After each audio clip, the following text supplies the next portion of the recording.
Hey everyone, welcome back to our channel. If you're new here, please subscribe. I'd really love that. If you're returning, how you doing? What we're going to talk about right now are loopholes, okay? And America's housing loopholes, to be exact. They're just big enough for crossers to crawl through. And there are warnings that tenants' rights laws make it hard to dislodge squatters. And this is a huge, huge problem that we are seeing in many, many states in the United States. We have masses coming in and they're going to be looking for places to live. And if we don't have anywhere for them to go, if they're coming in with no money, they can't rent the traditional way, what are they going to do? So here's my advice, okay? And this advice is coming from someone who has been dealing in real estate for a very long time. Why? Because of my dad, okay? Now, if you have rental properties, okay, and they're empty right now, fill the rentals, okay? Fill them quickly, even if you have to fill them with family members and friends, even if they have to live there for free. And I know what you're thinking. Are you nuts? No, I'm just trying to protect what is yours, okay? The map of tenants' rights laws is varied, okay, because it's a local, it's a state issue, yada, yada, yada. Many states require civil suit process to evict someone, which is burdensome and it's time consuming. It could take days, weeks, sometimes even months, okay? Now, here in Florida, squatters have more rights than homeowners do. So we here in Florida, we have to be extra vigilant. We can go on vacation, come back, and there could be someone else taking up residency here in our home, and there's not a darn thing that we can do. Why? Loopholes. Okay. And I'll give you some of those right now.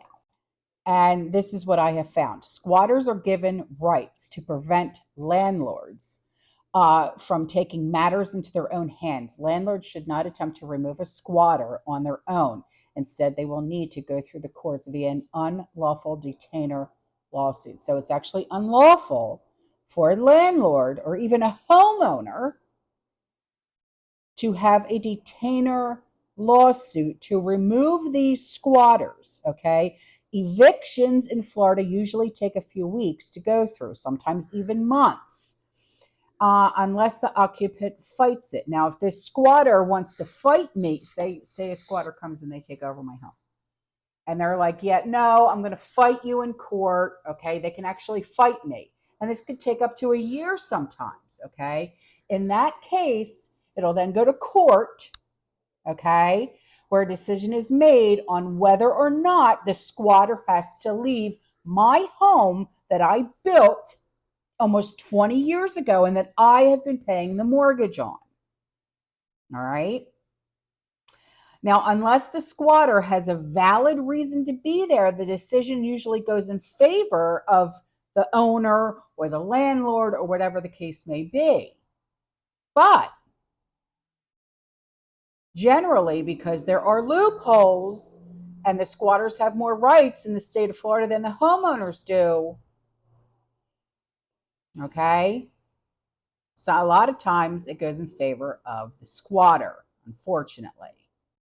Now, once these crossers get wind of the rights that they have as squatters, our squatter situation is going to get way beyond our control.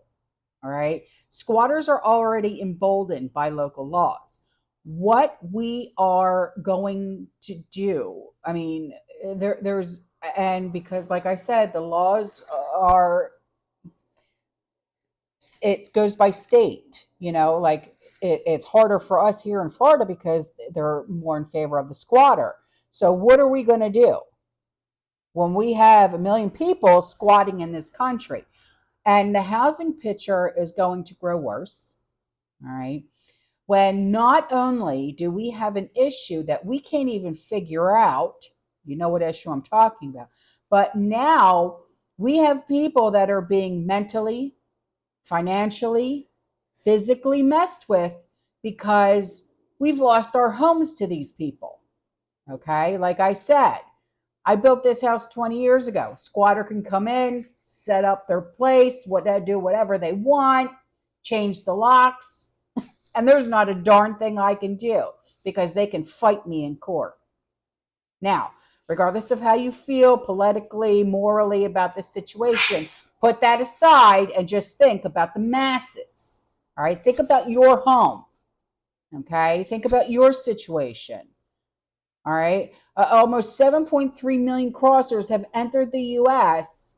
since the beginning of 2021. We have irresponsibly, or not we, they have opened the door for all of them to just come on in. The door is open, and we aren't prepared to deal with them. Because are you? Because I'm not. Seriously. I mean, what's the negative for these people to then start taking over these houses? It's a nightmare scenario, okay, without laws that crack down on squatters. It's going to get worse before it gets better. I think it's already there. I think it's just going to get beyond repair at some point. Did you know that Atlanta, Georgia is already reeling with an estimated 1,200 homes that have been taken over by squatters? 1,200 homes in Atlanta, Georgia. Okay, making squatting, they should make it a crime.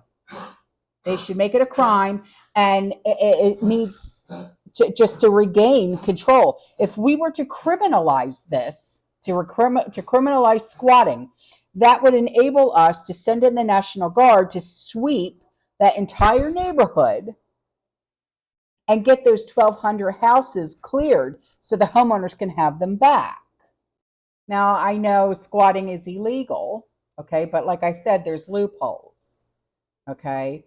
And if you can't afford to go and have these people evicted, because like here in the state of Florida, you have to pay money to get the eviction papers. It's like almost like $400. So if you don't have $400 on hand, you can't even get those paperwork started.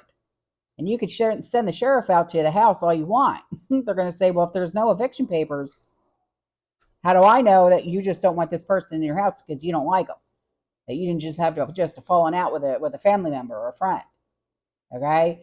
I mean, and then, you could say, I'll put up no trespassing signs and stuff like that. It's not going to do anything.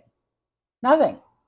Now, in Texas, a homeowner was actually locked out of her house by a squatter who claimed to have a lease after moving to the state with her family. And this woman was actually previously had been evicted from 3 other homes. In Maryland, a woman returned from vacation to find 2 squatters in her bed. They were not only living in her house, but actually sold about $50,000 of her furniture. Okay. This is a pattern being played out in many cities in the United States. And it's also common in other countries as well, like Europe, where squatting has become a political movement. So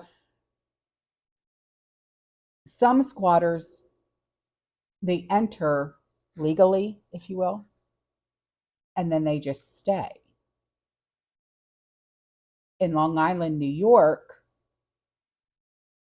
one guy actually didn't pay his mortgage for 25 years. The mortgage was foreclosed on, the house was foreclosed on, but the company that now owns the home has struggled for decades to evict this guy, who continues to change lawyers and file lawsuits to delay the proceedings. And he's actually a squatter in his own home that he once paid for. Okay, so this is a fairly big problem, and it's very hard to avoid. And this is something that can actually happen to you and to me. Okay, so I want you to be very aware, especially for my community members in Texas and in California, okay, because we're actually a border state as well. All right, I just want you to be aware of what's really going on, because I don't want you to, go away for the weekend with your hubby, and then you come back, and then you're like, why isn't the key working? Why can't I get into my house? What's going on? All right. All right, guys, listen, I'm out of here. Okay. I will see you in the next one. You stay safe, you stay positive, you keep prepping. And as always, fearless.